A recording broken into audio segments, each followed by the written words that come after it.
amigos, bienvenidos a La Hora Literaria. Este es un espacio en el cual conversamos sobre diversos temas y los libros que tratan sobre esos temas.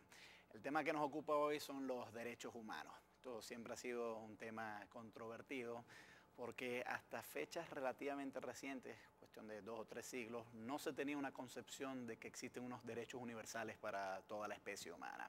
Más o menos a partir del siglo XVIII se empiezan a formalizar los conceptos que yacen tras los principios de esta idea de que todos los seres humanos en cualquier rincón de la Tierra tienen un mínimo de derechos humanos que todos debemos respetar.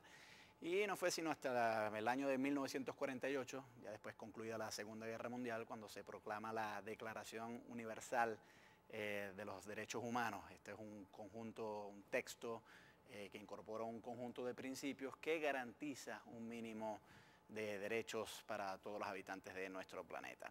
Claro, esto siempre ha tenido algunas implicaciones políticas y filosóficas. Filosóficas porque trae a la palestra la discusión respecto hasta cuál es el alcance del universalismo moral.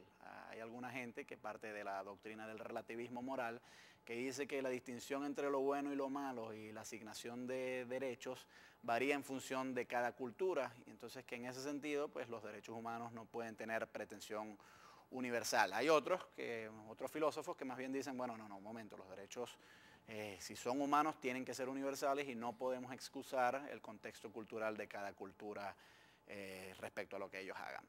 Y bueno, también tiene muchas implicaciones políticas porque si bien la Organización de las Naciones Unidas fue la encargada de promulgar en 1948 este documento de la Declaración Universal de los Derechos Humanos, y es ahora la encargada de tratar de velar por su cumplimiento en todo el mundo, pues no existe un gobierno mundial que tenga la capacidad política para imponer su dominio en todos los países del mundo.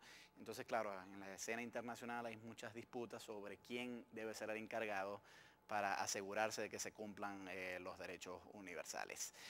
Me acompaña Flor Ávila. Hola, Flor, bienvenida. Hola, Gabriel, buenos días a todos, muy feliz de estar aquí en el programa. Bueno, te he acompañado porque tú eres la traductora de este libro de Alessandro Serpe, que se llama El filósofo de la duda, Norberto Bobbio. Norberto Bobbio es un filósofo italiano de vieja data, del siglo XX, Sí, y tuvo mucho que escribir sobre los derechos humanos. Sí, es muy importante destacar la relevancia del pensamiento político, de la filosofía, porque Norberto Bobbio es un filósofo, pero un filósofo de la política y del derecho. Su relevancia como intelectual italiano de Turín y el impacto, su lucha antifascista, es decir, en momentos de un duro debate, de crisis del derecho, sobre todo el positivismo de estilo kelseniano, y de cómo con las meditaciones de Norberto Bobbio él hace un gran aporte, no solamente Italia, porque Norberto Bobbio ha impactado con sus libros, sus temas también, no solamente de derechos humanos, sino de la democracia, el tema entre la derecha y la izquierda, y el tiempo de los derechos, que es una obra bien importante de Norberto Bobbio, como una luz en el siglo XX, uno de los filósofos más importantes del siglo XX, no solamente de Italia, de toda la cultura europea.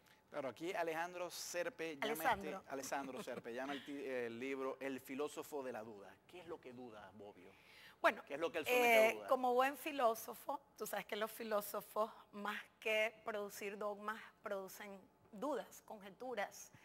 Él dice que escribió con fatiga, es decir, que a pesar de que él tiene ciertas ideas sobre la democracia, sobre los derechos humanos, la evolución de su pensamiento es una evolución que precisamente él toma conciencia de que el pensamiento evoluciona, que las ideas se transforman y se cambian, y que por lo tanto lo que le queda al filósofo es dudar y seguir reflexionando sobre lo que ya él se cuestiona. Claro, tú sabes, como decía yo ahorita en la introducción a este tema, el tema de los derechos humanos siempre ha generado controversia en torno al asunto del relativismo, ¿no? Hay cierta gente que dice que cada cultura tiene su manera de entender el mundo y que no puede llegar a Occidente a intentar imponer sus concepciones de qué es un derecho a otros pueblos del mundo. Entonces, por ejemplo, ocurre mucho en las discusiones sobre la burka en Afganistán, por ejemplo, ¿no? Ciertamente eso a nosotros los occidentales nos parece una práctica opresiva, o sea, tener que someter a la mujer a tener que llevar un velo azul toda la vida y no tiene que ver a través de una rejilla en su cara, etcétera. Entonces, claro, eso es para nosotros, desde nuestra perspectiva, eso es una existencia terrible, ¿no? Pero hay cierta gente que dice, bueno, pero esa es su cultura y nosotros se la tenemos que respetar y nosotros no tenemos autoridad para nosotros llegar a imponerles nuestros patrones de qué es un derecho y qué es lo bueno y qué es lo malo. ¿Cómo se ubica aquí Norberto Bobbio en esa disputa? Bueno, mire, Norberto Bobbio, él es antimetafísico, antiidealista. Si bien él comienza con el positivismo de corte kelseniano, termina con la sociología jurídica. Es decir, él dice, quien mejor hoy explica los derechos humanos son los sociólogos del derecho, porque los sociólogos del derecho ponen el acento en la eficacia de las normas jurídicas. ¿Qué ocurre? Que efectivamente Norberto Bobbio dice, frente a todas las discusiones filosóficas de la fundamentación del derecho humano, es decir, si los derechos humanos tienen un fundamento en la naturaleza humana, como dicen los justnaturalistas, o si es voluntad del Estado, o si es el Estado el que crea los derechos humanos, Norberto Bobbio dice, bueno, vamos a resolver el problema con una variable histórica.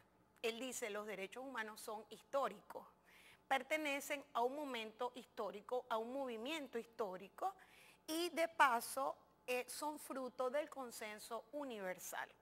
Es decir, y el ejemplo fue lo que tú mencionaste, la Declaración Universal de las Naciones Unidas, que en aquel momento eran los representantes de las Naciones Unidas 48 estados versus los 191 estados que son actualmente.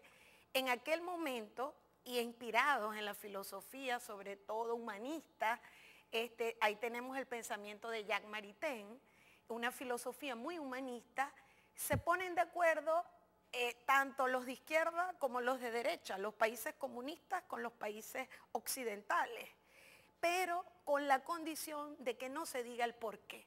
Es decir, se llega al acuerdo porque sienten la necesidad de llegar al acuerdo, pero a condición de que no se diga el por qué. Vamos a ir a hacer una pausa y al regreso seguimos conversando sobre este asunto de los derechos humanos. Hoy conversamos sobre este tema y además el libro de Alessandro Serpe, que se llama El filósofo de la duda, Norberto Bobbio.